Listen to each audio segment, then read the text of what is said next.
Read it for me!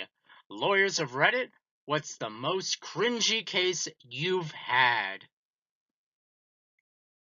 A woman wanted to charge her ex for stealing her indoor-outdoor cat. The cat had been gone for 2 days. When it returned, it smelled like cigarette smoke. Her ex was a smoker, so she thought it was plenty evidence against him. I made an account just to share this story. We interviewed a middle-aged man who was poor and received food stamp assistance for himself. He had an emotional support dog, some sort of toy breed, who was untrained and most likely just his pet.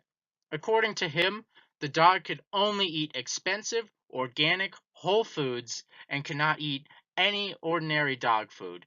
He applied for what basically amounts to food stamp assistance for his dog. The state granted the food stamp assistance for the dog. He came to us outraged because the amount of food stamp money he got for the dog did not allow him to buy the organic whole foods that the dog required. He wanted to appeal the food stamp decision and get even more money. We turned the case down. This resulted in claims of disability discrimination against everyone in the office who interacted with him.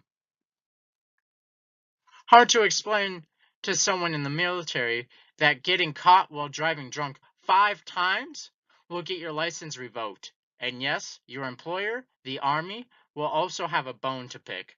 He was legitimately confounded, stating he'd never got that drunk. God, I'm glad his license was revoked. A police officer got in trouble for yelling, "You little slut," to a 12-year-old girl who passed him on a bicycle.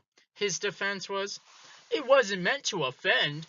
It was just a general comment." The dead penis consult. Years ago, I did PI work. Older man came in and wanted to sue because he took off-brand Viagra. You know the big warning about if the effect lasts more than 4 hours to see a doc? Yeah, he did too, but he ignored it due to embarrassment for 3 days. By the time he went in, blood had pooled, thickened, and completely destroyed his penis. They opened it up, remove what needed to be removed, and tell him that was his last erection of his life. He is understandably bitter, but not much I could do since he admitted to ignoring the warning.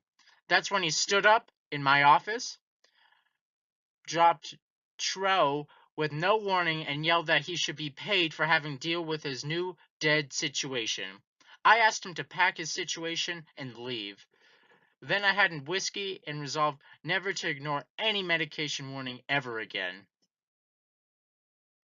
Guy wanted to declare bankruptcy for gambling debts. They weren't even big debts. He just felt like they were too annoying to try to collect on the debt if he wanted to stiff them by going through bankruptcy. I declare bankruptcy! You don't have to be bankrupt to subscribe or die.